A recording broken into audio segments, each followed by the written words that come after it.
Hey, hey, hey, welcome back to another RSG stream. I'm Ranger J 1999, your host and part of the RSG crew. Glad to have everybody here for our lunch stream. If you're new and wondering what this is where we hang out with you wonderful folks for the next hour or so and basically bring you some fun and entertainment. We'll do a Ross review. It's Weird News Monday, so we'll look at some of the weird news stories that caught Finn's eye, and I basically read and see what kind of madness is going through Finn's head. And then we'll answer questions. If you do have a question, go ahead and put your question into the chat. Make sure you put question in front of the statement. It helps us scoop it up with the software we're using. It just makes it easier for us to identify that you have a question. Let's introduce everybody, and then we'll get through the mechanisms and get our day started. Hope everyone's having a great Monday. It is pouring mass rain here, so it's just kind of dreary out and stuff. So let's get into it. Speaking of said Dr. Finn, medicine woman, the troll extraordinaire is here. So, a bit of science for you. What? Macaroni and cheese taste better, but shells and cheese holds the cheese better. So, there's your morning food for thought. Get it? Food for thought. I am starting off today awesome. All right, moving on past that. I apologize for Finn. He is he's not a good person. Also joining us and monitoring the chat, of course, Mr. Gingivitis himself, Sanely Red is here. I have something profound I'd like to say. If it's macaroni and cheese, I'm going to be very angry with you. No, it's not macaroni and cheese. Sometimes the people that hurt us the most are people with nunchucks. Well, Finn doesn't have nunchucks. It's just his mental damage that just bothers the piss out of me.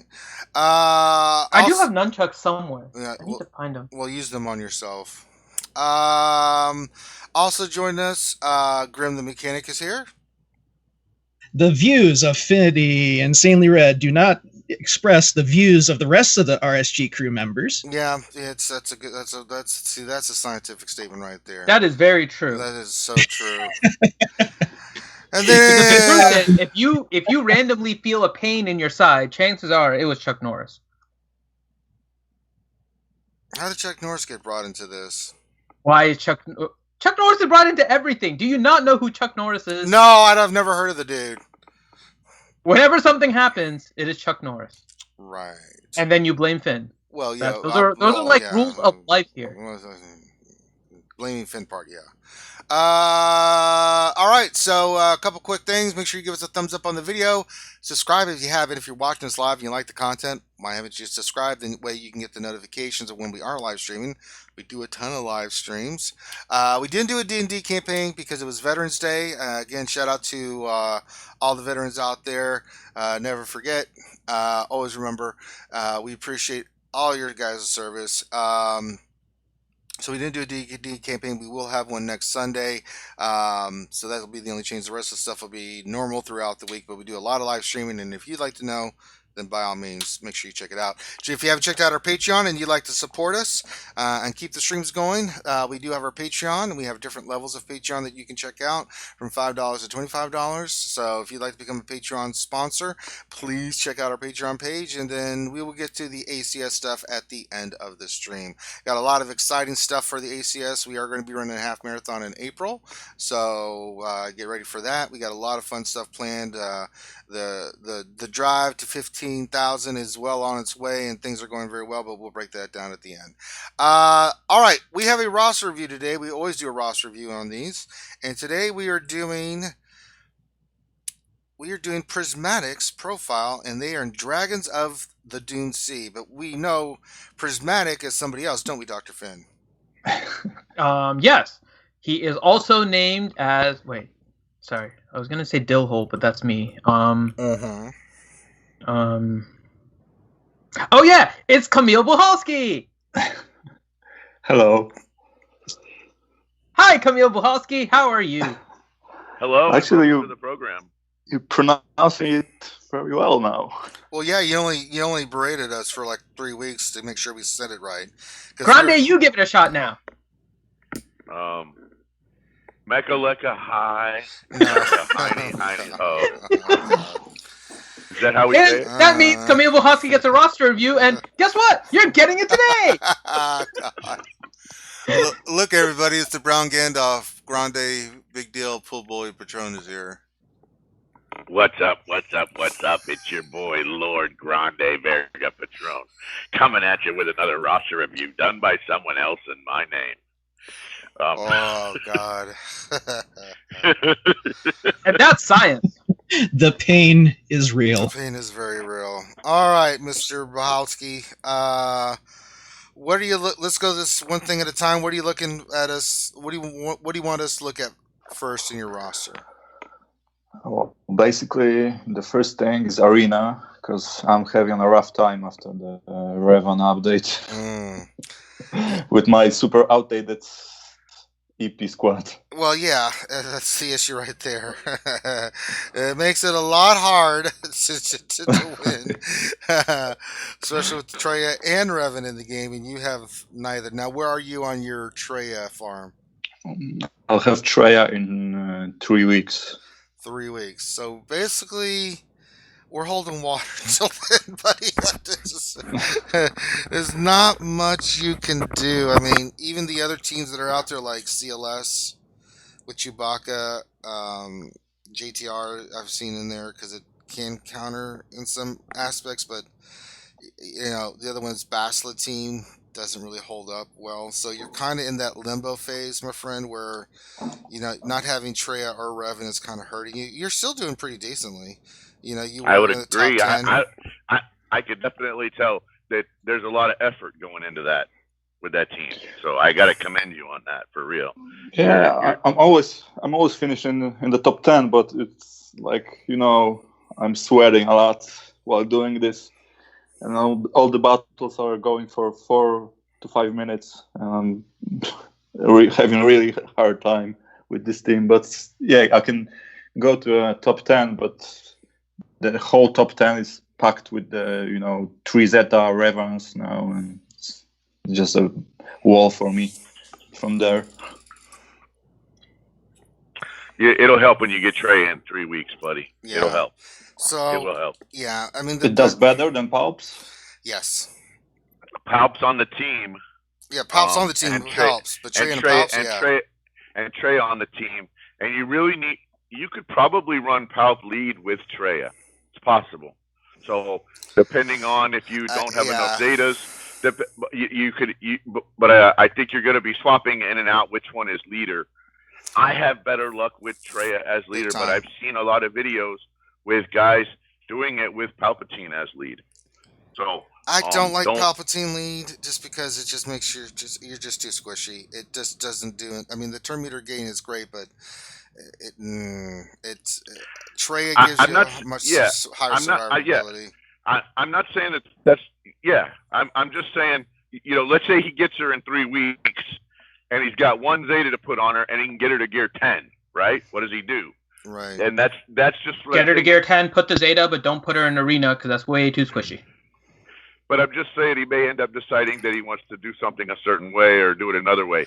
And the other thing too is that and Darth Hideous and I had a big voice chat about this. Gear 5 Treya and things that will work with Gear 5 Treya will not 5-star, not Gear 5. I mean, excuse me. Stuff that will work with a 7-star Treya will not work with a 5-star Treya. Okay, thank God. Please do not use Gear 5 anything in arena. Just throw that out. Sorry. Set 5 challenge accepted. 5-star versus 7-star Treya are 2 different animals.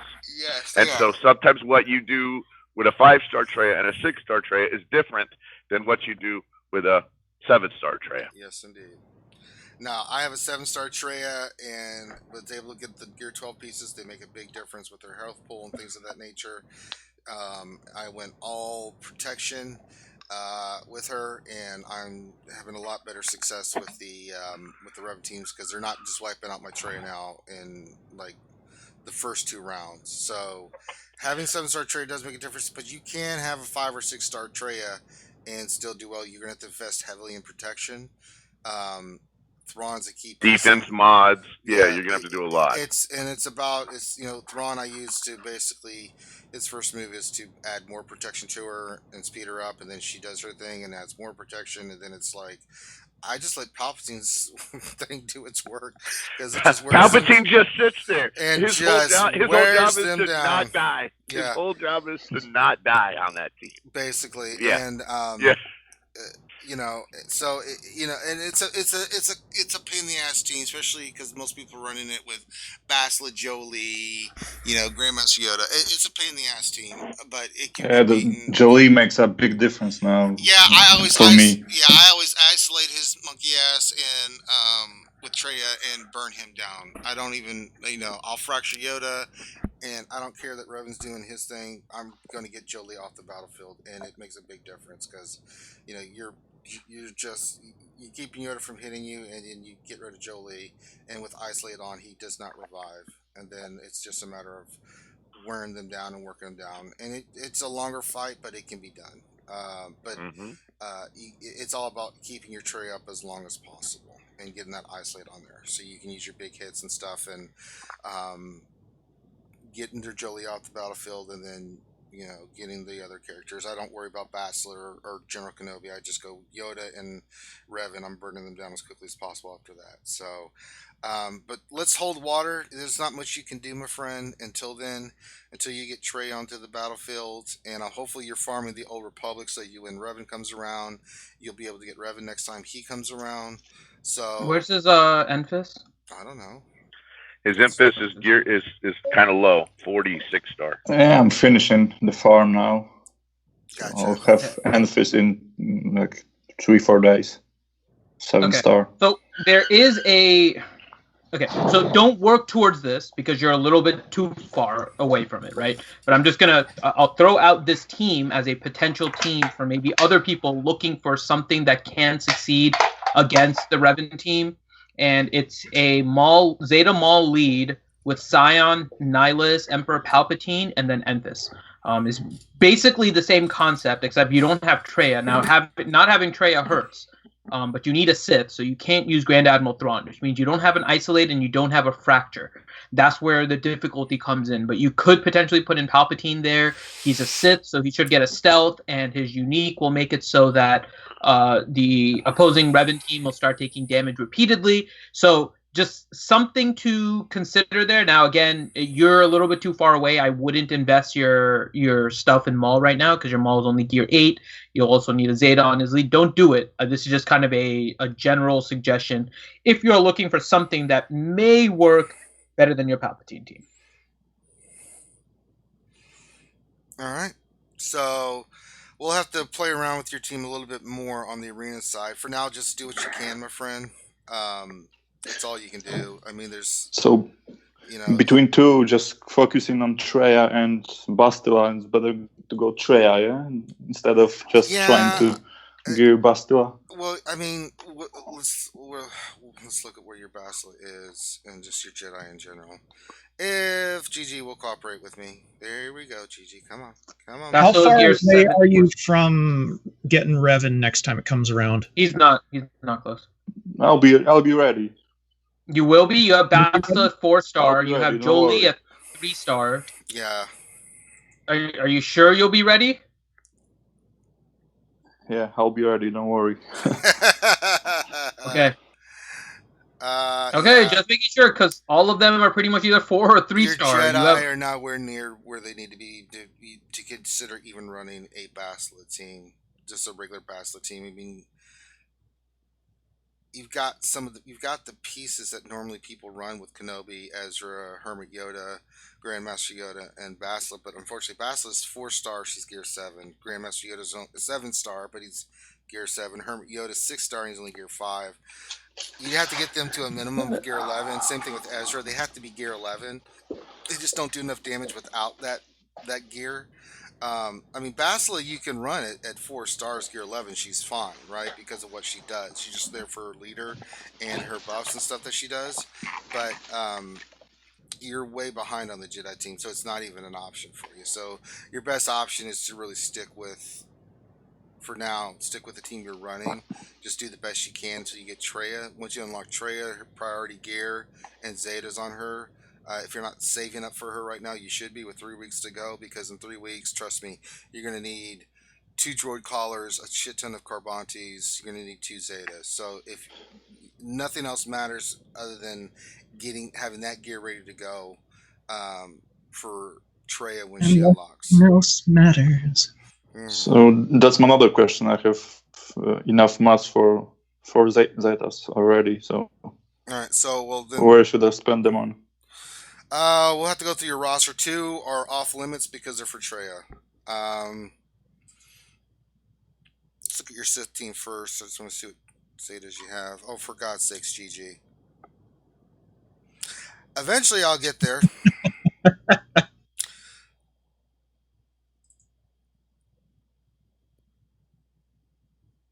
What the hell? Never cared for what they do. No! Never cared for what they know. Oh, but I know. What? Actually, that would be one for Ranger to sing. I'm sure Ranger knows the words. Oh, very much so. I'm sure. Did you guys ever do any of the covers for? Oh in yeah. your band? Oh yeah. We did a lot. I think we did one Metallica song, but we did a lot of Soundgarden, STP. You know, a little bit more grunge stuff than heavy hard, Metallica stuff. Let's see here. So your Sith are fine with their Zetas, so we're not looking Sith. Jedi are not in the mix. So let's look at your Night Sisters. That could be where we can start looking at. Let's see. Well, his Sith, he may want to start working on Sith Trooper. You can start farming. Keep your farm on Sith Trooper and get into gear. He's a great piece. I'm finishing the farm. Yeah. So. Well, I mean, even at 6-star, Sith Trooper can be viable if you can get him to gear 11. I mean, he is a little bit of a gear nuisance. He's very much a so gear nuisance. I would start on him now because you have him at gear 7. I mean, you already need a Carbonti in order to get him to gear 8, and he's going to need other stuff in order to get higher. So he's a character that is kind of Carbonti heavy. If you're saving for Treya, that's fine. Focus on Treya first, but then I would put Sith Trooper kind of high up there because he's a really good tank to put on a Sith team once you get to that point. Nathaniel Morgan. Says question, when did Dark Lords get a guild called Dragons of Dune Sea?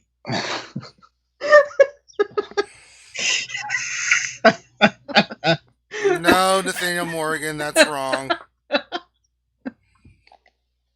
I blame Grande. Yeah, Grande. Soon TM. So Night Sisters is a possibility. Talzin, I can tell you're working on her farm. Zombie, you got to get to gear 10. The others just need some gear. Sorry, sneezing, allergies. Yeah, I just finished Zombie and I'm finishing Talzin. I need like 5 or 6 shards. So what team are you looking for now to work on? So we're looking teams. What are you? So basically, I've just finished gearing up JTR for the Heroic Sith. Sure.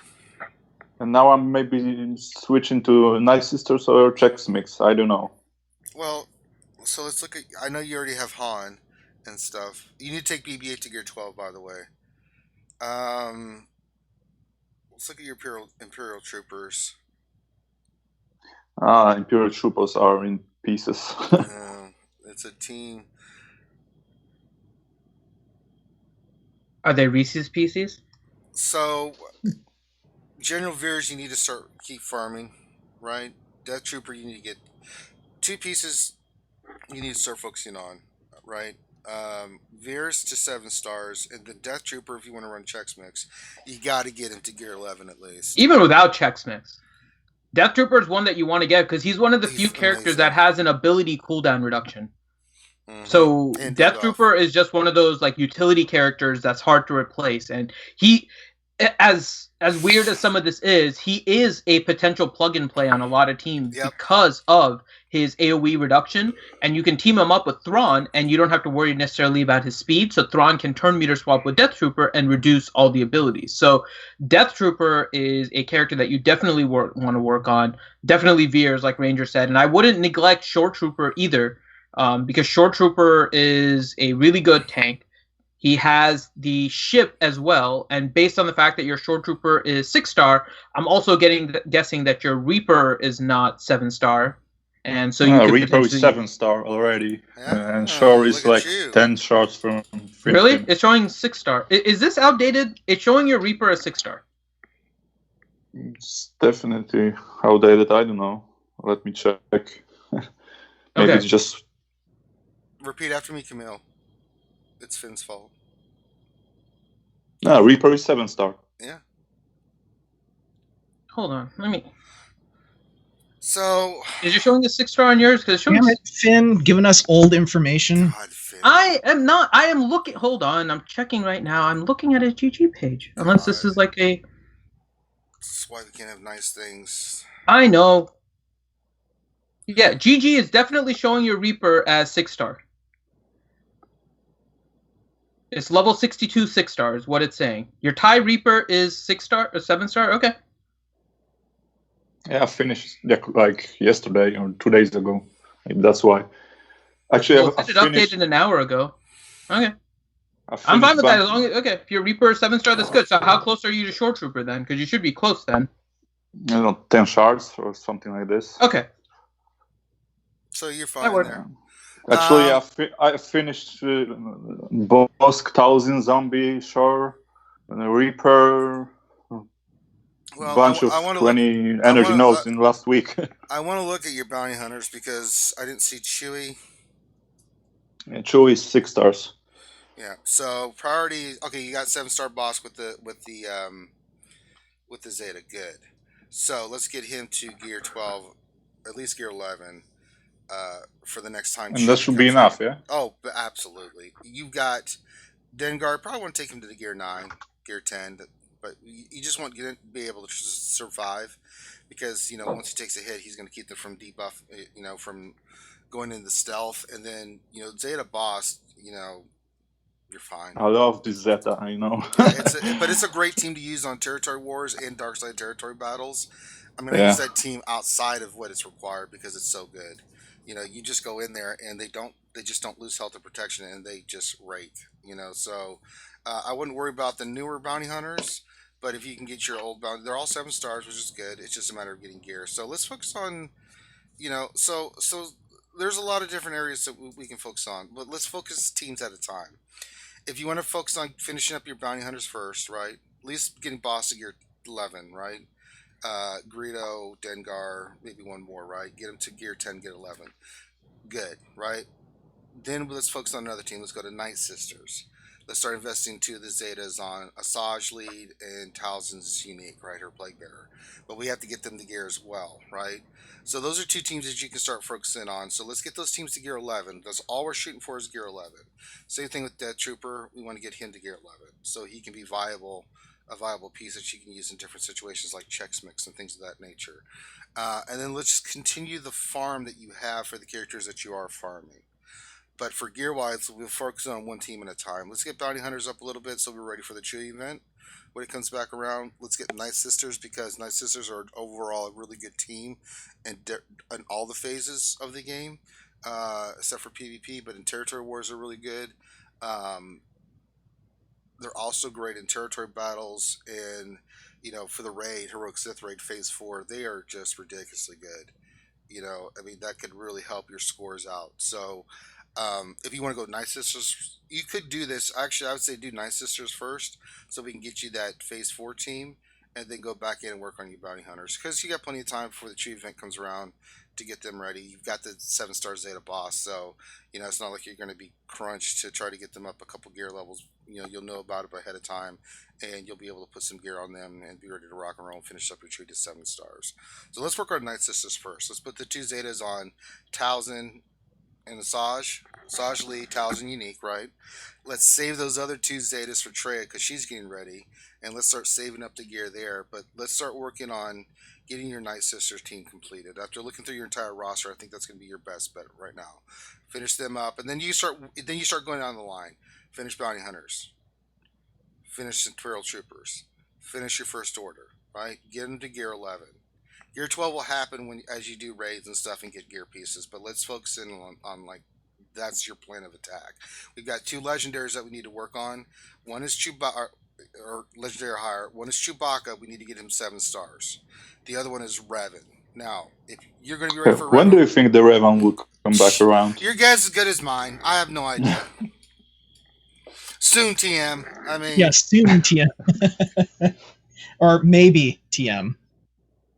I mean, the sooner you get those characters farmed, the better. If you want to go in all in on for Revan, then you need to start farming those characters.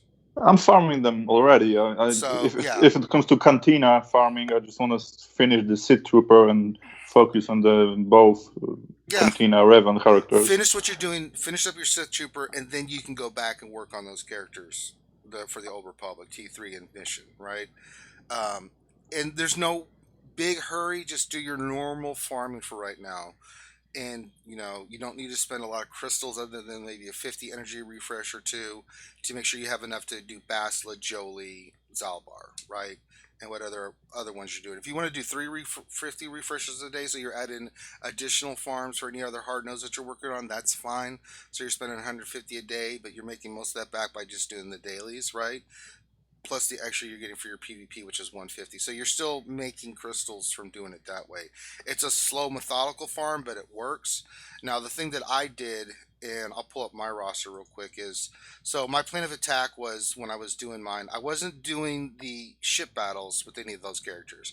I was working on Ness. Well, I finally got Ness to 7 stars and gear 12. So she's off the board. So now I'm going all in on Bastila. She's 51 out of 100, but all my ship energy and her regular energy from her hard node is what I'm farming. I'm going to finish her up to 7 stars, then I'm going to go to Jolie.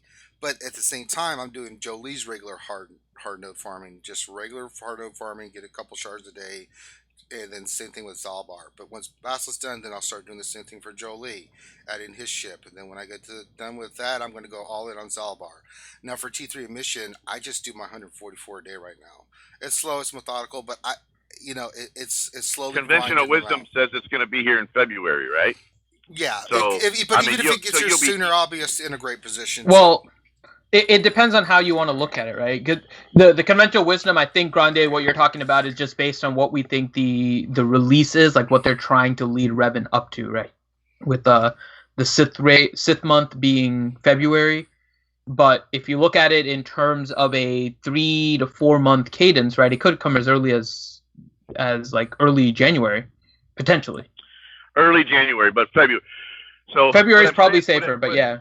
What I'm saying though is that if you work your way back, right? If you work your way backwards from late January, early February, it kind of lets you know how many shards you would get a day at 144 that you're going to get a regular cantina. You can kind of start figuring out how you need to plan it, right? I mean, the idea here is you didn't spend $300 on Revan. That's great. Let's make sure you don't miss them the second time. How do you work backwards from a late January, early February release? Second time release, how do you work backwards, and how many shards a day will you get at 144, so you can kind of get a general idea on where you're going to be. That's what I would do to let you know, hey, how many 100 crystal refreshes do I need to spend between now and February, or now and late January to make that happen?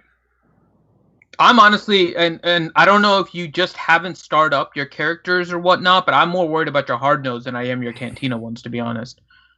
Because Cantina, at least you can get more than like 5 shards a day, potentially, if you do like some refreshes and stuff. Do you have shards on your hard node Old Republics that you just haven't started up your characters? I've just finished a bunch of 20 energy hard nodes like last days, yesterday, 2 days ago, 3 days ago. I just focus on the Old Republic now.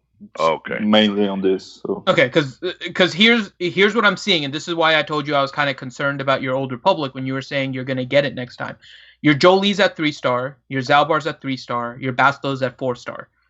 That means it's more than this, but let's just assume you need about 200 shards for each of them. It's actually more than that. You need about like 250 almost for Bastila. You're almost at like almost 300, close to, on Zalbar and Jolie. You'll average, if you just do the hard nodes themselves without any refreshes, you'll average maybe, if you're lucky, 1.5 shards a day. maybe 2. And so you're looking, even if we assume 2, like 150 days, which is like 5 months, for you to finish Zalbar, Jolie, and Bastila at the current rate. Well, that's where the ship energy comes in.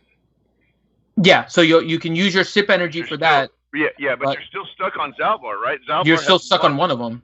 Zalbar has one freaking node, so even if he uses ship energy, right, and he doesn't even do all ship energy on one, he does ship energy to augment Jolie, and then he does ship energy to augment Bastila, and he never gets to the point. So he coasts into 7-star at the same time with both of them, right? He doesn't go all one and then all the other, which would be the most like efficient use of ship's energy. If he did that, then he's still stuck with Zalbar, not at 7-star. Well, here's the thing, though. But I mean, if you farm, it's a cascading effect. So let's say you start on Bastila, right? And you start just going all in on Bastila, where you're doing her hard node and the ship energy. It's going to get her there at 7-star faster. Then you're still farming the hard nodes of the other ones. Yeah, it's slow, but then you go to Jolie and you finish him up like I'm doing, and then with the ship energy, and then you go into Zalbar to finish him up. You've already accumulated some.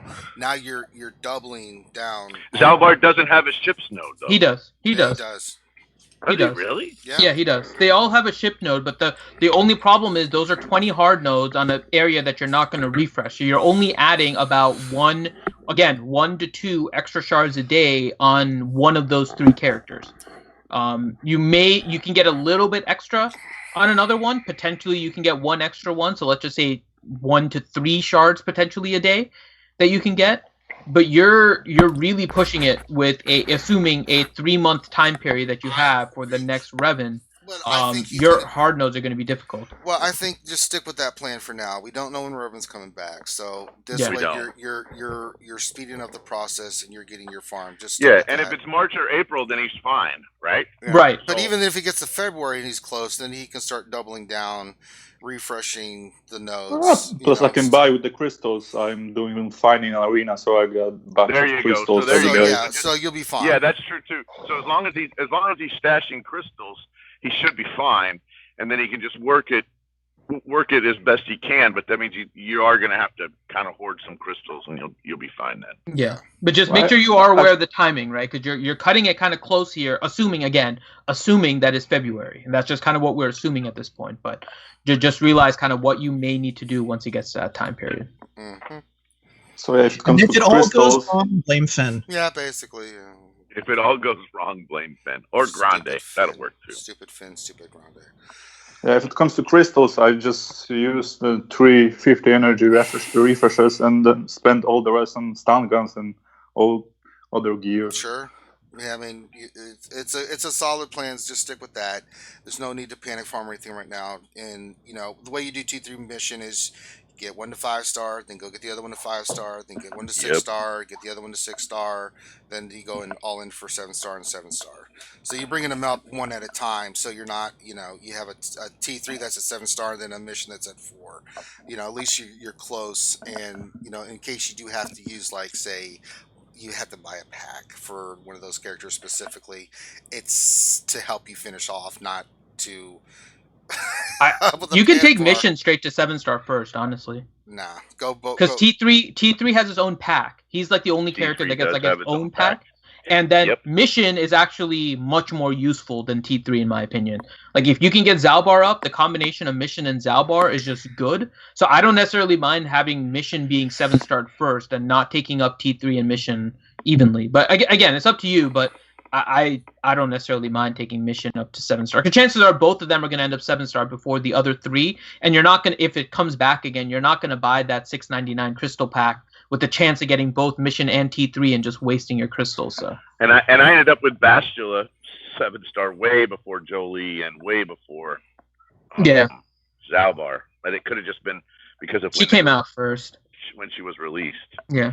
But all right. Anyway. Also the only thing that can sabotage my farm now is like they wrote that 8 tries a day is a temporary thing. Yeah.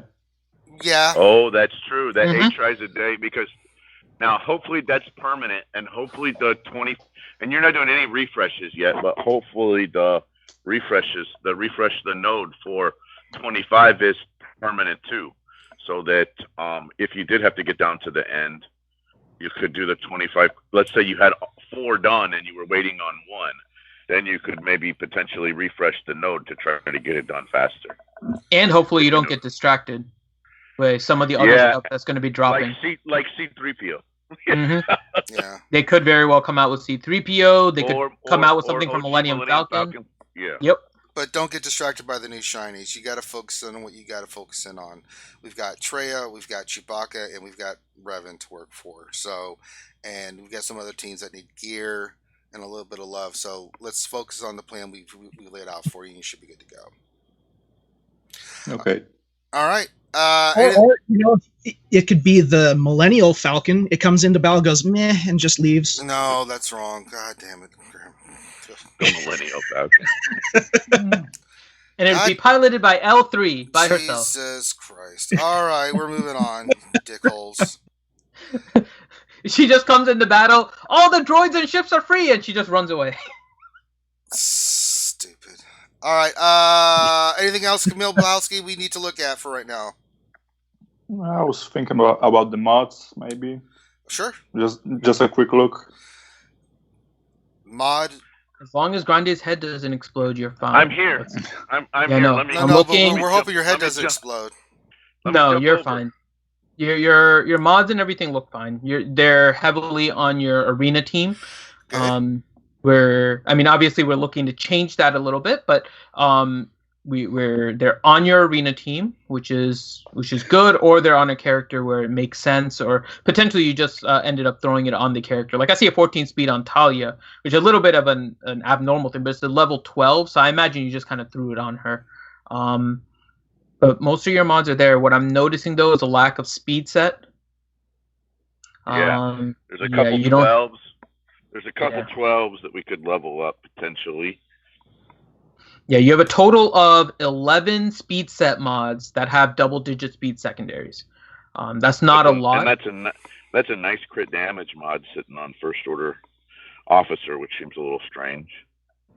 Yeah, I think you're on the right track. There's nothing wrong with where your mods are placed. I think it's more just what mods you have.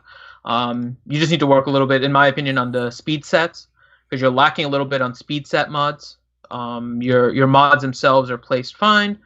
No particular issue with anything here. Okay. Very nice. So in the 3 weeks after I unlock Traya, what should be the final 5? Traya, Palpatine, Thrawn, Scion, Nihilus. That's going to be your best bang for your buck looking at your roster. So Throne is better than Enfys in that team? Yes. Enfys is with the Maul team. Yeah, Enfys is Not a with great Revan. character, but she just does not do. She just doesn't for Revan. Her purpose doesn't work with the Revan team. Yeah. Everything gets dispelled too quickly, and it doesn't. Enfys doesn't do the purpose. Her purpose is with specifically the Zeta Maul team, where your other 4 Sith end up being stealth, and only Enfys is not stealth, and she just has a crazy amount of protection. But you need to mod her in that case with high levels of health and tenacity, particularly tenacity. You need as much as you can on her. And then health would be second, and like 0 speed, like as little speed as you can get on her is what you need. And so it's a different type of team to run that one. So actually, I've noticed she doesn't really need tenacity, because if she gets stunned, that's a good thing. It can be, yeah. And since her protection, You lose the counter chance if she gets stunned. Yeah, you need her to. That's what you really are hoping for the constant dispel that she does with her basic. But that's only defensive buffs like taunt and defense up and Breakfast cereals and Taunt, to me, is the most annoying thing, but if she can dispel that off Kenobi or something. She'll dispel Breakfast taunt on her. She'll cereals. dispel not on the very next turn. Because she's going to go, and then she's going to counter, and she's going to counter against GK, and she's going to dispel taunt. So, the taunt just is basically not there, and then she's back to hitting whoever's going all the time and hitting her, which that's basically Yoda.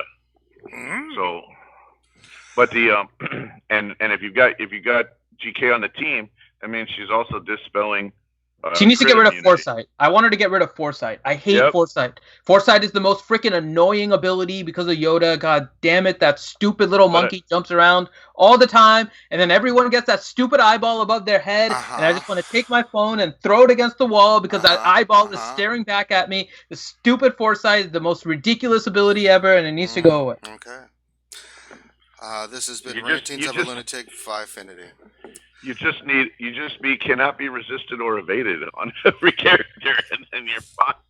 I mean, goodness! All right, so I'm like, come on, baby, give me Scion with his special up. Oh, here we go. It's his turn again.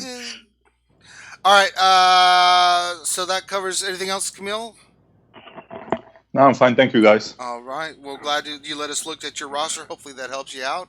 And we'll go back and look at it again. And if you have any questions, you know where to find us, my friend. You know how to get in touch with us, and we'll be more glad to be with you every step of the way as you build up your roster and get things done. So you know where to find us. And if anybody else has questions outside of the show that you'd like to get to, then jump in our Discord. Got a great community of people there and that love talking, and we'll give you all the answers you need. Or you can just message us directly. That's how it works. All right, let's get into this Weird News Monday. Let's see here. First one. Dubai police training to ride drone-like hover bikes. Really? I want one of these. Dubai police confirmed officers are being trained to ride drone-like hover bikes so they can be used in the future to access difficult-to-reach areas. The department is training officers on their Hover Surf's electric vertical takeoff and landing, or EVTL, vehicle after receiving the first serial production unit of the S3 2019 hover bike. The EVTOL makes good on a deal signed in 2017 when Hover Surf showcased a Dubai police branded hover bike at Tech Expo Gitex. Brigadier Khalid Nazir Al-Razuki, General Director of Dubai's Police Artificial Intelligence Department, said he hopes officers will be ready to use the eVTOL and access difficult-to-reach areas by 2020. Huh, look at that. I never thought I'd see the day that we'd have police officers and stuff right on hover bikes. It's Judge Dredd time. It's the law. Oh my god, it's a matter of time before you're caught speeding and a hover bike just kind of floats over you and one of the guys like comes off the hover bike, drops a ladder on the top of your car and taps on your windshield. It's like, hey, pull over. I'm looking forward to the Bollywood version of Judge Dredd. The Bollywood version of Judge Dredd. You hear the music and all of a sudden stops and you hear, I am the law. No, if it's Bollywood, it's I am the law. No, I am the law. Thank you. Come again. Voice, you gotta use the voice. You know what happens? He comes down off of there and he taps on the window and he goes, McFly! McFly! Oh my god. Alright, let's go to the next one. Next one says, Idaho police capture loose turkey terrorizing neighborhood. We need Grande! Guys, this is a big turkey chicken running around. I got it.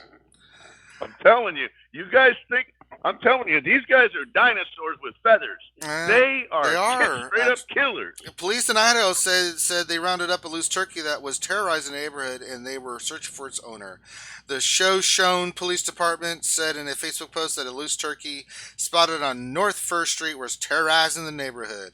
Once again, another animal has escaped from the Shoshone Petting Zoo, but in all seriousness, if you're missing a turkey and live near the 500 block of North First Street, please come get it. A second Facebook post about an hour later said police have successfully captured the troublesome bird.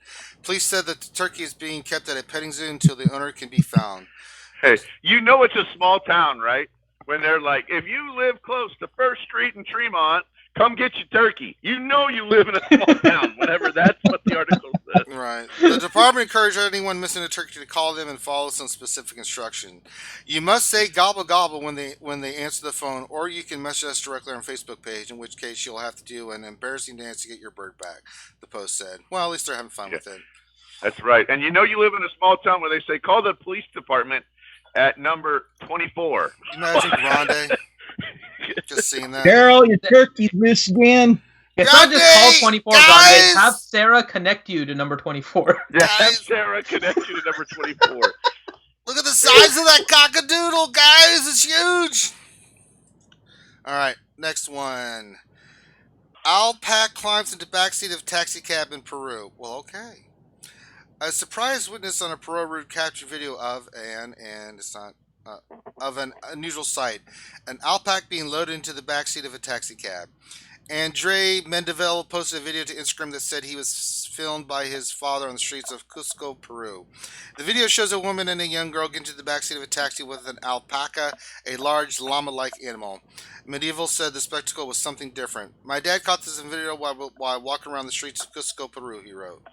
So, do you know that alpacas are like the greatest animal ever? Sure. They're basically like a llama, but they have like the hair and stuff of a sheep. They're like the fuzziest llamas. They're like I want an alpaca. Shut up. They man. don't like dogs. I'm gonna tell you that right now. They don't like do fins not like either. dogs. You know that you live in a small town when you know that an alpaca doesn't like your dog. Where the hell are you taking your dog to go walking, Grunt? I'm telling you, that alpacas don't like dogs.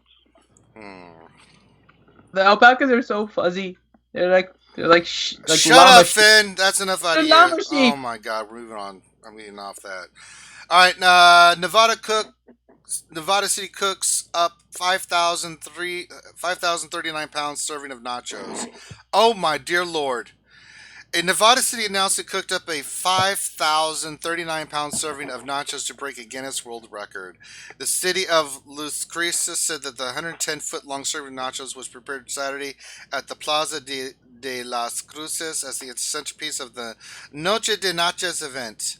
The preparation of the world's largest serving of nachos involved around 20 volunteers spreading 900 pounds of chips, 400 pounds of salsa, and 2,200 pounds of cheese, along with heaps of ground beef, sour cream, beans, and jalapenos.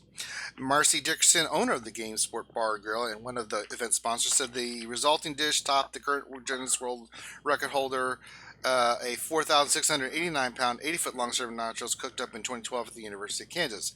Officials said documentation of Saturday's event has been submitted to Guinness for official certification.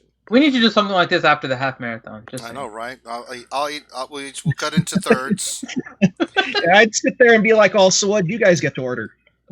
This is mine. You know, what'd you guys get?" I know, like we're just sitting there, it just like Homer Simpson. Oh, nachos. More.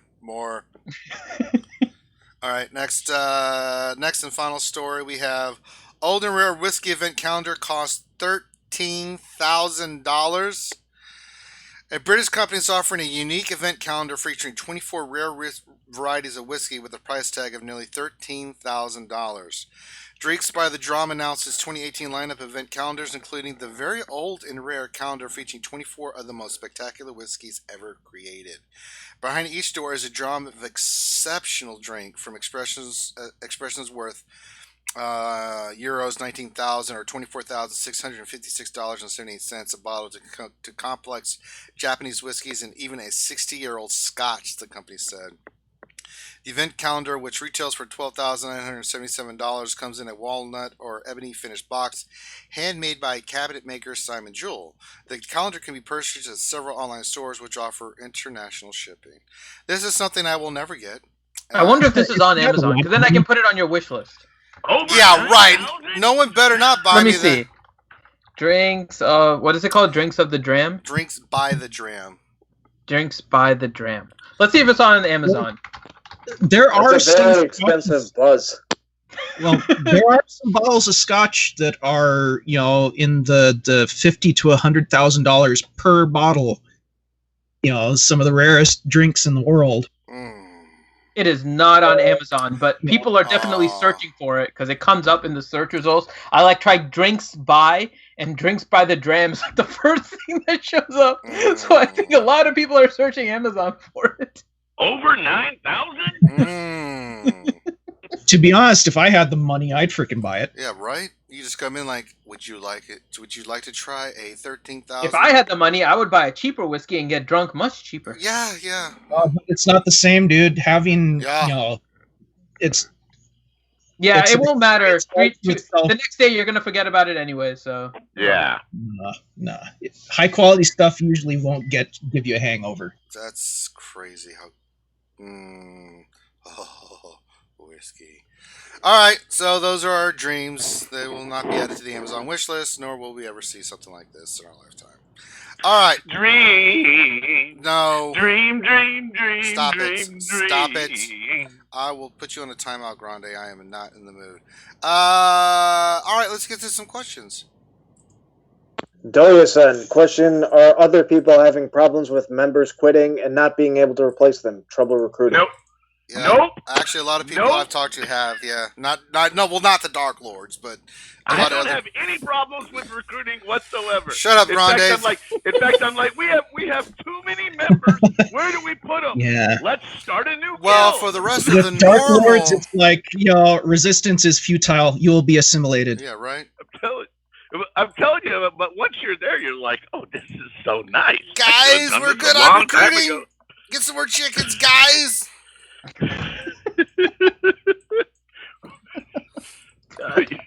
If you don't, I'm not only a member, I'm also the president.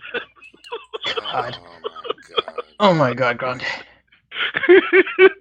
Next question. It's like Hair Club for Men. Really? Doliason, question for Finn: do you put a slice of Kraft singles in your mac and cheese to make it extra cheesy? If not, you should. Oh. No, actually. So first off, you don't do Kraft singles. You do Velveeta. The Velveeta block of cheese is much better for all of your macaroni and cheese needs, even if you use shells. So first off, Better than Velveeta's cheddar. Yeah, it's better than cheddar. Velveeta just works better. Then second, if you really want to kind of put your cheese and stuff over the top, if you put so make your mac and cheese and then like make it, right? So all the cheese melt and you mix it all together, put it in a pan and put slices of a smoked Gouda on top and then stick it in the oven and broil it. And then you get like this extra smoky taste from the Gouda that like seeps into the rest of it. And then you mix it up and that ends up being much better than Kraft singles. So there you go. You can actually throw in a little bit of Swiss also in between the layers. So I've done this before where you put mac and cheese, then you put a layer of Swiss slices, then you put another mac and cheese, and then you put the Gouda on top, and then you do the broil, and then you get a much better taste. Because Swiss actually adds a little bit of like I don't know how to call it, like a little... Zing. Yeah, a zing. That's a good word for it. You get a little bit of extra zing to your mac and cheese. So that's the way you do it. That sounds pretty good. Shut up! Stop being cheesy. Oh, Jesus Christ. That was a monster of a joke. Okay, next question. Oh my God. Son of a... Northern Border, question: what are two good ship squads to work towards for territory war, offense/defense? So I mean, I wouldn't even go first order, honestly. Like the simplest ones, right, are the ones with big tie advanced and Imperial tie, and then the Geonosins as the other. Yeah, but it's so resource intensive, and it doesn't help you in another way, right? I mean, if we were going to tell somebody. Well, I would say the Biggs one does, because all those characters I find useful at some point. The Geonosins, I agree. The Geonosins is hard to find a use for all the Geos. That's why I would tell someone at this point, I would tell them to go all in on Rebels, right? They already need to go all in on Rebels to get Chimera, so you might as well go all in on Rebels. Biggs, yeah. Phantom, Ghost, Wedge. I use Wedge as my last reinforcement and have for months. Wedge from reinforcements is a houndstooth killer every time, right? So, and everybody talks about how great Cassian is. So you've already got a lineup there of Rebel ships. You've already got to get Akbar to 7. So I would do that. That helps you get Chimera, and I would tell you to run Chimera. You're already going to get first order to 7-star in order to get BB-8, and so I tell you to go first order with Chimera. The other one possibly is the bounty hunters. They're not all free to play yet, but you could run. And I know this is Warriors. I think what do you call it? The WTF 2.0 squad. And it's the Chimera with Houndstooth, Ghost, and the Anakin ETA in the starting lineup. And then you have Phoenix, TIE Advanced, Cassian, and I believe it's the Lando Millennium Falcon. and that ends up being the second, like the WTF 2.0. And you want Bosk, but Houndstooth is just good. Lando's Millennium Falcon is one of the best reinforcements again. I mean, I totally agree with that. If it comes late game, yeah. If it comes late game. Yeah. So far, as long as you put it in the 4th position and it doesn't come out early, otherwise it just kind of ruins the whole thing. Agreed. So, there you go. JLY9. Question is, Bastila's leadership still worth a Zeta, or is she better as a support character under Revan? I'm looking to the future for Territory War, Arena, and Grand Arena. Thanks. If you have Revan, then her Zeta is not worth it. If you don't have Revan, then she makes very good use of your Jedi as they are now. And the definitive split of 2 Jedi teams is still very unclear. So if you have Revan, I would hold off on putting a Zeta on her leader. Agreed completely. Ski Trooper. Question, trying to choose between ITF and TIE Advance to start alongside HT and crew. If ITF starts, Vader reinforces.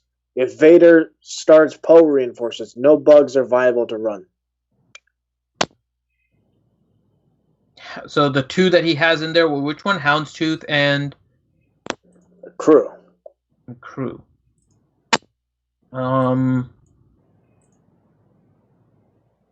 Does it have to be those?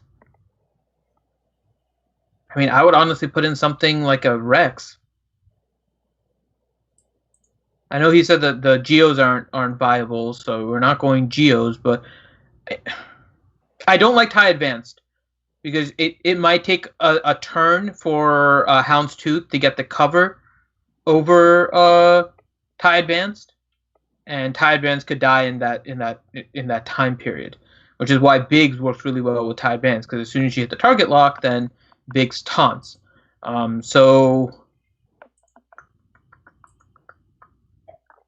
And the options were between TIE Advance and what was the other one, Stanley? Imperial TIE Fighter.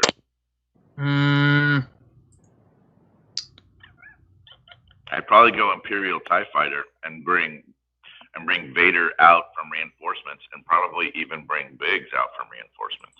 Yeah, I would go that way too. I agree. Yeah, I can. Yeah. Billy Gunn. Billy Gunn. Question, thinking of buying bounty hunter ships out of shipments. Good idea with OT Falcon possibly coming? Depends on where you are with ships, but I probably wouldn't buy them out of shipments since they're going to be farmable in a little bit. I'd continue farming ships that you need currently. I mean, I'm not a big one for wanting. Look, if you're going to buy ships and you're going to buy them, buy the pack when it comes out.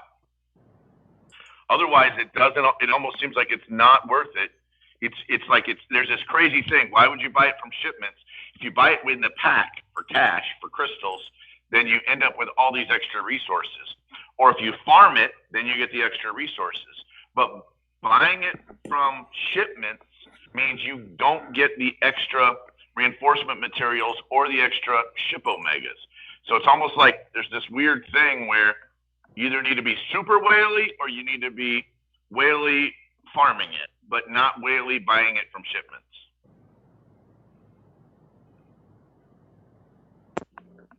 Isra Felks Gaming. Question, running Trey-led triumvirate with Nest and Thrawn with moderate success. You say I should bring in Palp, but who should I replace, and when does Palp become worthy to replace mods-wise? Well, you replace Ness. I still like Sith Trooper over Emperor Palpatine personally, but I know that Emperor Palpatine works as well. But yeah, Nest has no place on a Traya team anymore. No. She only goes she can be with Traya, but it has to be under a Zeta Maul lead because of the way that specifically works, and you have to change your modding on Nest from the speed set that you typically have under a Traya. So yeah, you would replace Nest. Why do you like Sith Trooper over Palpatine? I like the additional taunt in order to protect the characters. I I find that Emperor Palpatine. I tried with Emperor Palpatine and then got his like health and protection combined to I think it was like 80 something thousand combined, and I just found that it's really RNG dependent because they can easily target Palpatine because then your only taunter is Scion if they have pain and they dispel way too often. So it was hard to keep the focus on Scion versus Sith Trooper, who would get the taunt and has multiple ways of regaining the taunt back as long as you do specials. The only difficulty I found with that team is, again, it is all turn meter timing. Like, it's ridiculous how important your turn meter timing is.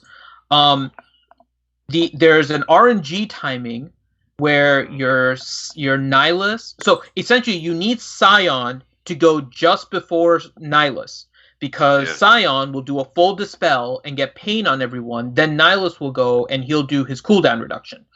And hence the reason why I end up putting faster mods on Scion than I do on Nihilus, and I actually end up slowing Nihilus down. So what I found, and I was playing around with this a little bit yesterday, you don't actually have to slow down Nihilus.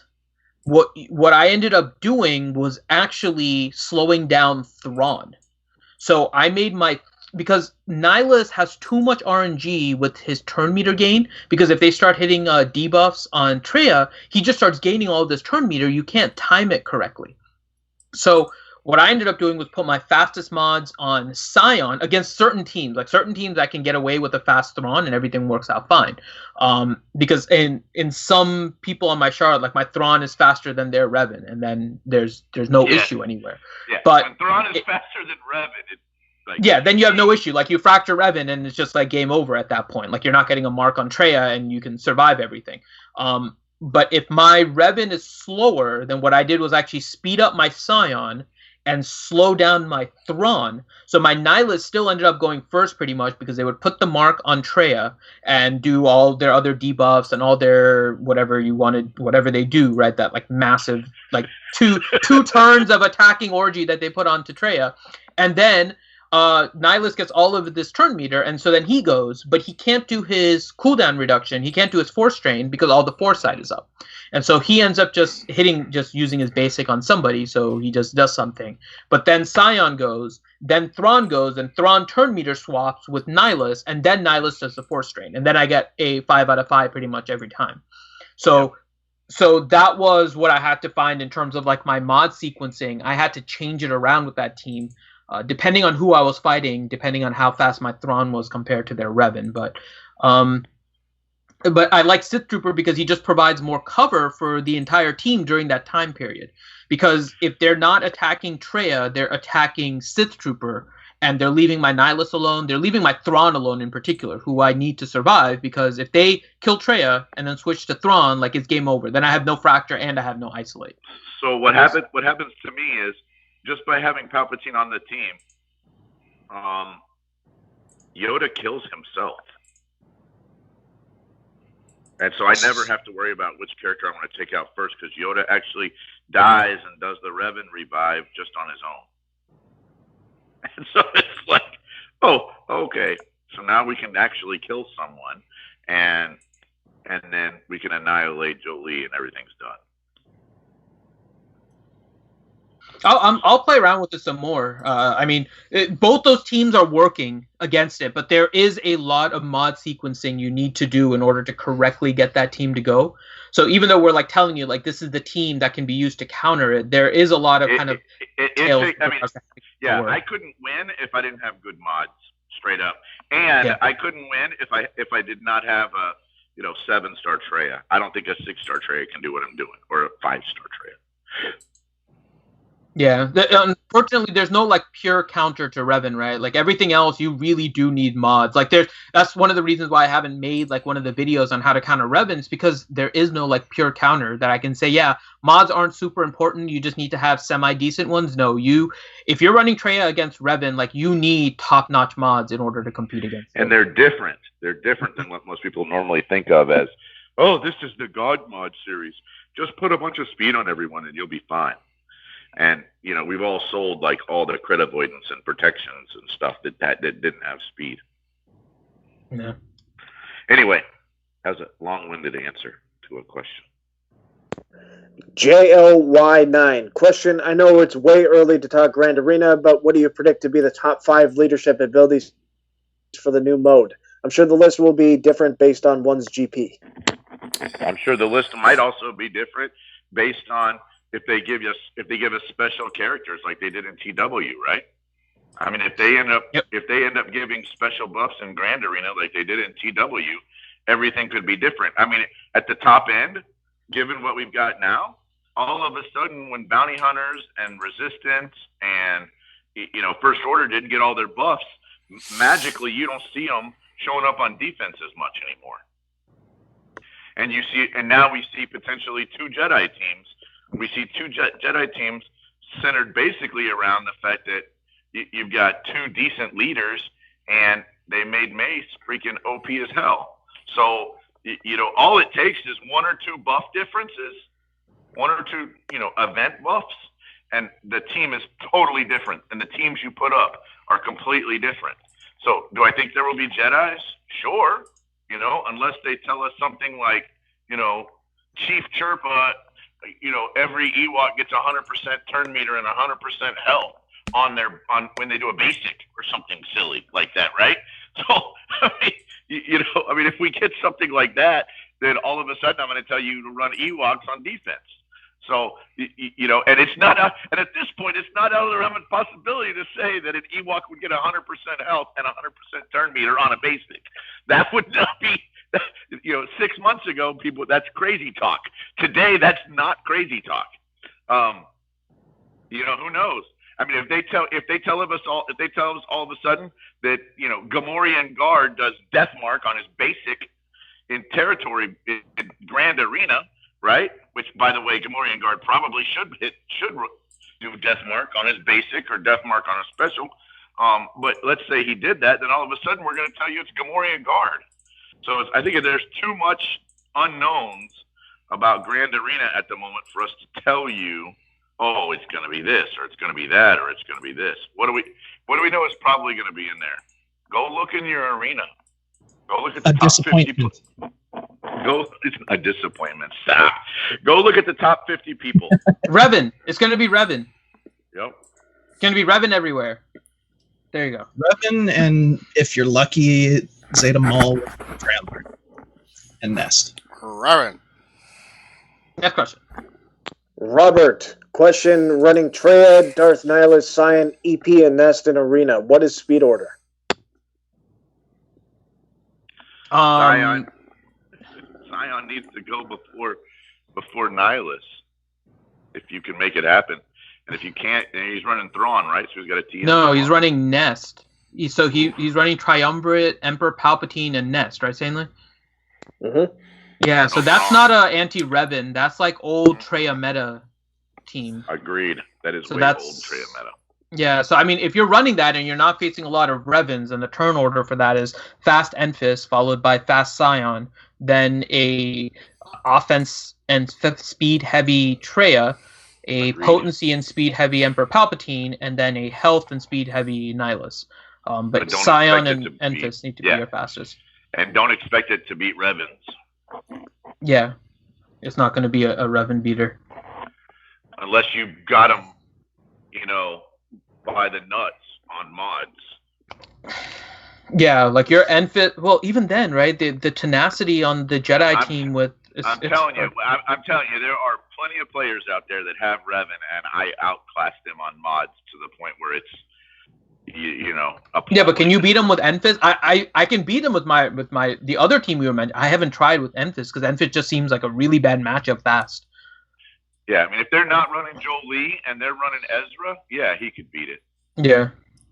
So if they're running Hermit Yoda and Ezra and Jolie, Hermit Yoda, Ezra, Bastila, and Grandmaster Yoda, and their mods are garbage. They have like speed and protection on Grandmaster Yoda. Yeah, he could probably beat them. Yeah. Darth Rada, 1972. Question: with the road ahead, I am assuming more marquee characters didn't CG specifically state that they were scaling these back? I'm sure these will all be free to farm 2 weeks before next event. Thoughts, RSG? Well, it is scaled back from the ridiculousness that it was. Yeah, this past summer was. They didn't say they were going to like reverse course. Yeah, they weren't going to stop using them. Yeah.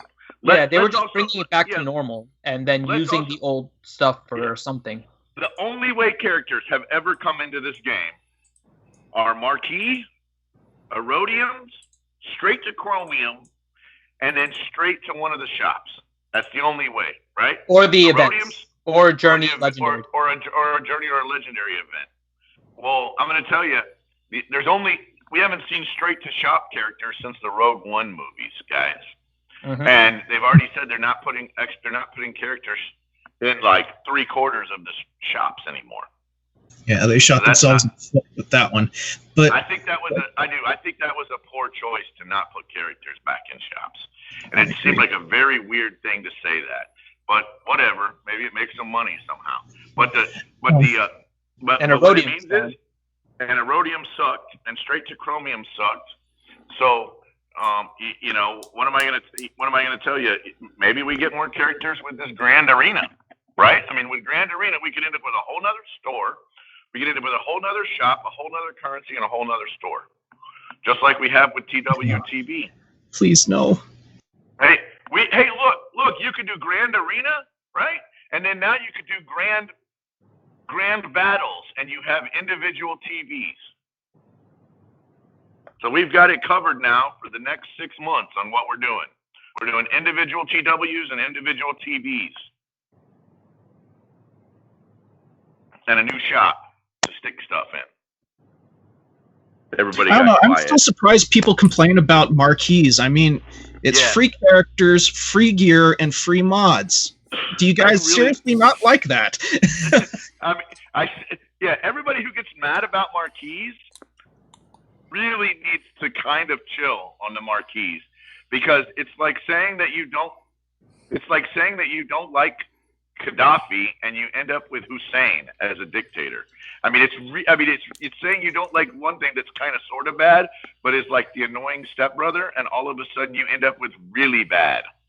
So I hate communism and the USSR, so I moved to China instead. I totally agree. Yes. Yeah. It's really bad. Stop complaining about marquees. 26 Rogue. Question: when slicing to 6E, what's the difference between the upgrades to flat stats versus percentage stats? Ooh, gotta go back. We have a graphic on that somewhere. Yeah, we have a graphic, and it's a flat thing that they basically posted. Let me see if I can find it really quick. Well, you can go to the next question, Stanley. I'm going to see if I can find that, and then we can come back to it. John Davies question: what sauce should I have with Kentucky Fried Pork? Mashed taters. Szechuan. Well, your first mistake was going to Kentucky Fried. You want to go to Church's or the Popeyes.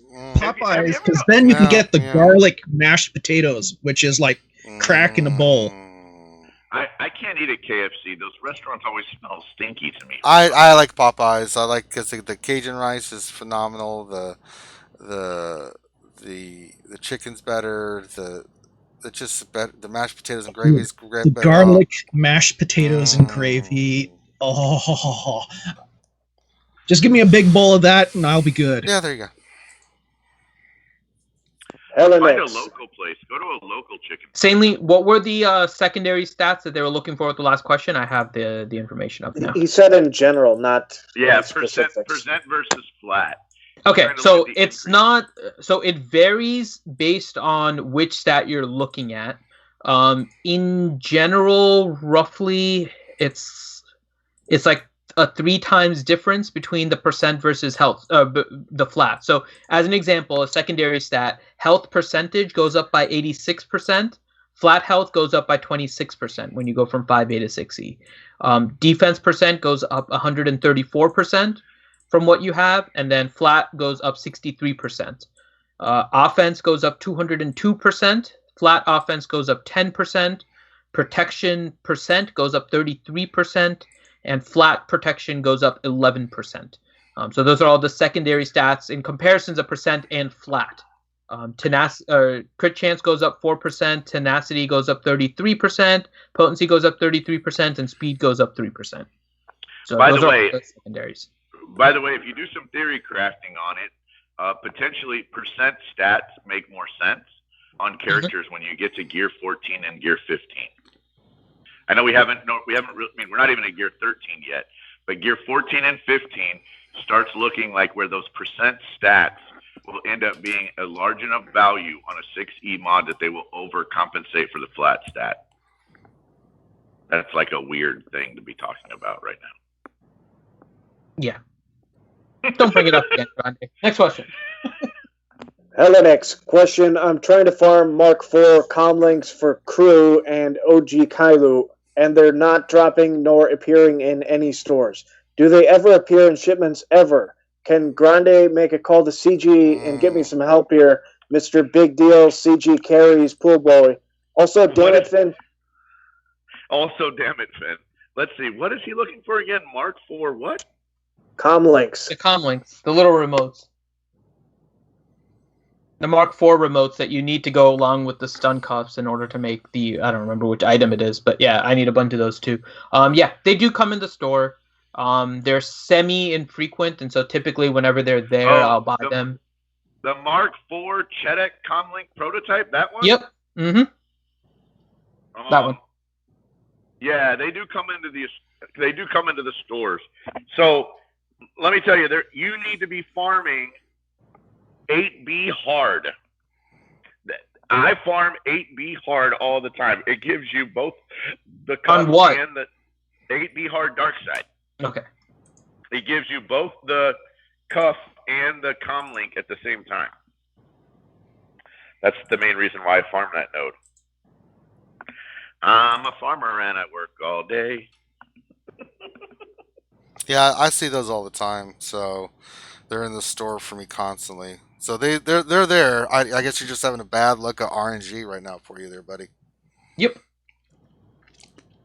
Ski Trooper, question. 1 pound of Chabat cheddar, 1/4 pound of pepper jack, melt together with mustard powder and red pepper, boil elbows to half done, mix together and bake. Now stop eating crappy cheese. Yeah, there you go. He's right. Verga Grande Chingon. There is nothing crap. What the hell is crappy about Velveeta? It's not even cheese. It's not even real cheese. Who cares? Not even. It is. It's well. Come on. This is the doctor that eats Twinkies. Right. So damn straight. It is simulated food product. I mean, half of mac and cheese. I mean, there might even be ground up people in it. Yeah. No, that's the other mac and cheese. But there might be petroleum products in it for Oh, real. yeah. There's nothing wrong with that, Grande. Let's not get carried away. Eating petroleum products? Yeah. I would have to say that ingesting petroleum products is probably not a very good idea. You did. I made some delicious Play-Doh cookies when I was younger. Yeah. Verga Grande Chingon. Question, where's a good spot for a health circle with 5 speed and 9.07 crit chance?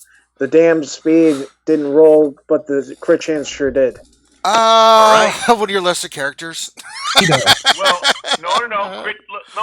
Think about teams that need crit chance, right? So teams that need crit chance are like your JTR team, right? Because under JTR lead, they get exposes on crit. So if you're gonna run, and he said it's potency with crit, right? Potency set. No, it's a health mod. Health mod. So the circle. Yeah, it's a health circle with health, and it's a health set bonus. You could easily run that on a character like BB-8. You could easily run that on Ray. On Scav Ray. You could easily run that on Resistance Trooper. Somebody that under JTR. Lando or Snow Trooper also outside of Jedi Training Ratings. Snow Trooper, perfect idea. Greedo would also benefit from that too. Mm-hmm. Oh yeah, there's another one, and that sucker needs as much health as he can get because his protection ain't gonna last for crap. So there you go. We've given you like 9 characters that makes sense for. Ayla Secura. Keep going, sorry. Speedo kills. Question, I have all Zetas on Revan squad now and considering Bosk Nest. Is Bosk Zeta needed or should I start hoarding instead? It's needed. Yes, his lead is needed. Up to you if you want to do it or not, but it's a good Zeta. Which Zeta is he talking about? Bosk lead. I like Bosk lead just for the just for Houndstooth, really. I know that sounds weird, but I did it just to make my Houndstooth more tanky. Well, try using them in a Yeah, regular more tanky and battle. faster. It's pretty good. Adam M. Question, do you think there will be a ship's part of Grand Arena? No idea. Maybe. Probably. If they're making it a mini TW, then probably, but who knows? More than likely, yes, because it'll make you spend more money. The problem is Ships needs help with TW, right? Ships really needs help. I don't know how it needs help, but it needs help. It feels like that it's basically Ships ends up being catch-22 for two evenly matched guilds because it's two ships on defense, two ships on offense, so it ends up as a stalemate. They need something to make it where it's not a stalemate, and I'm not really Ships sure how 3.0. Ships 3.0. I don't think they need a 3.0. What I think they need to do is they need to modify. They need to modify what they've got, or they need to add another capital ship. That's all the questions. If you added another capital ship, because right now you can go hard, weak, hard, weak, in ships, and there are some areas where if you go hard, they beat you on points, or you don't clear. There are some ways where if you go weak, they beat you on points. You still clear, but they beat you on points. So, you know, right now, so then you end up going like hard, weak, right? Because if you go hard, weak, and they go weak, then you win based on points. It's like I said, ships is a very unusual area right now for TW, in my opinion. And if it's unusual for TW, I don't know how they fix it when it's 1v1, because I think the problems that carry over from regular TW would carry over to Grand Arena as well. That's science.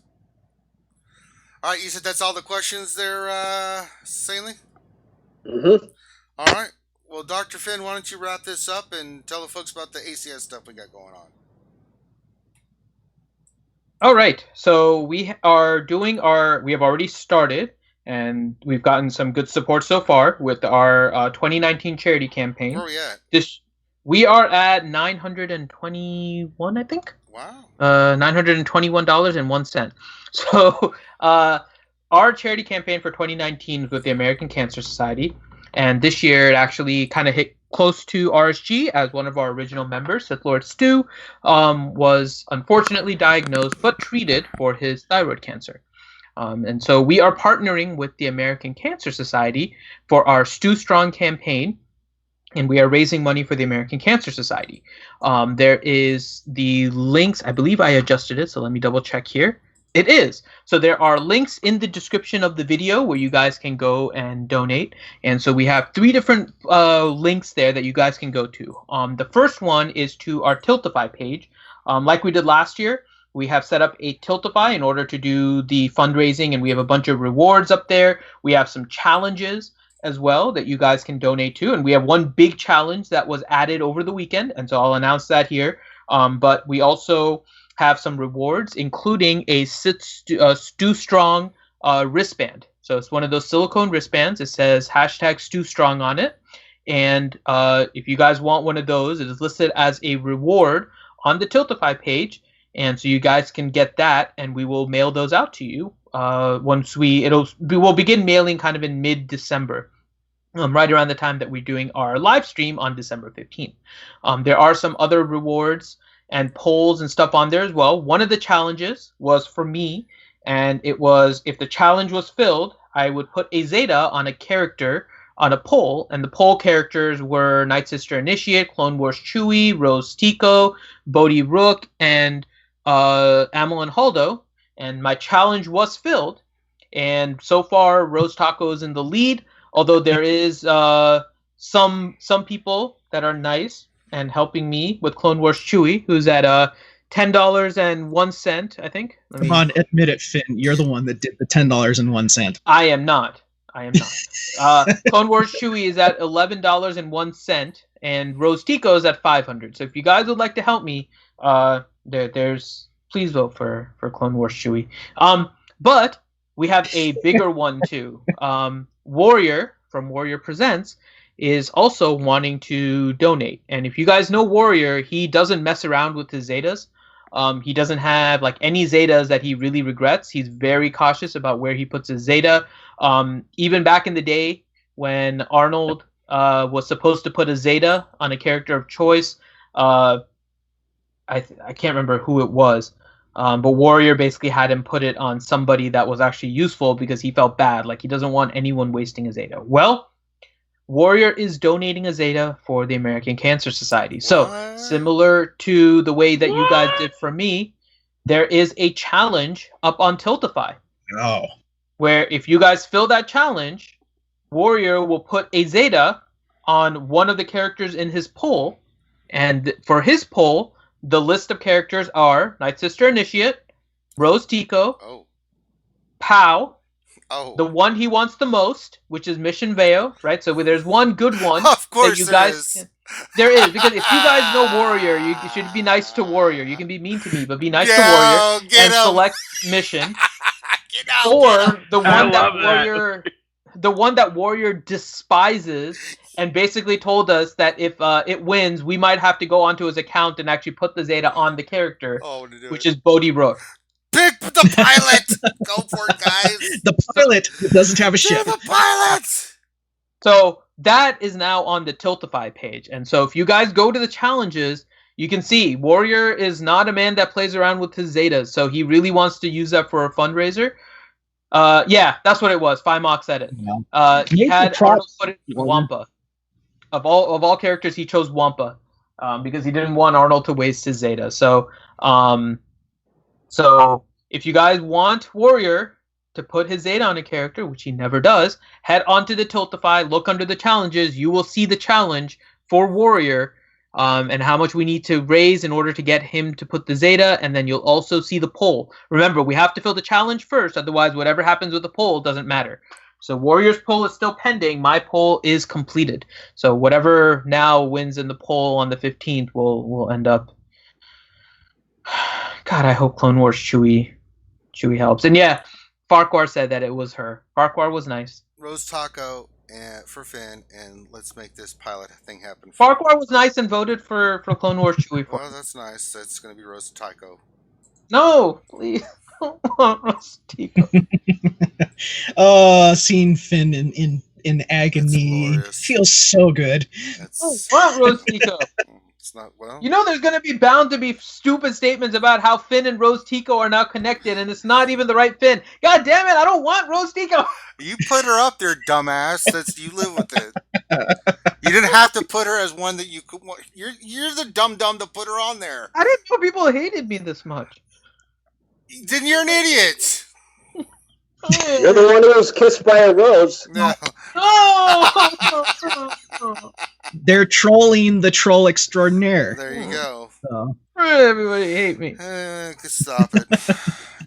Okay, so that was the first link. So that's the Tiltify, and that's where we're doing a lot of our fundraising. There is another link directly to our American Cancer Society page, and the American Cancer Society page is for those of you that had asked during our last campaign, is there a way that you can donate directly and your company can match and all of that? And so this is directly to the ACS page and should hopefully provide you an opportunity for your companies to match and stuff. And so we have that there. So there's that. And then the RSG and our RSG webpage. And this is our official webpage. I don't know if you guys have noticed. I believe I updated it, so let me check. No, I did not. God damn it, I still need to update it. So our website is no longer at Blogspot. We actually have our own website, and we're still working on it, but we have some information up there. It is realityskevedgamers.com. So we have our own webpage. Again, it's realityskevedgamers.com, simple enough. And so if you go onto realityskevedgamers.com, on there, we have some different posts. So you'll see a post from when we were doing the GoFundMe, but there's also a post for our ACS fundraiser. And so you guys can click on that, and then we can, you guys can get all of the information about the Tiltify there. You can get the Tiltify link, you can get the ACS link, as well as seeing Stu's story, which we played last week, where he basically told about his entire, his whole story regarding how he was diagnosed with cancer and everything he's been through since with regards to his treatment. So, yeah, so we're rolling along here. We're at 921, and December 15th, we plan on doing our 12-hour stream, and we'll be adding more challenges, more polls, more rewards as time go along. So please make sure that you check the website, the Tiltify page, for more stuff as we move forward. All right. So I think that covers everything. So make sure you like and subscribe. Make sure you check out our Patreon, all that good stuff. So on behalf of myself and the rest of the RSG crew, thank you for stopping by, and we will check you out later. Peace.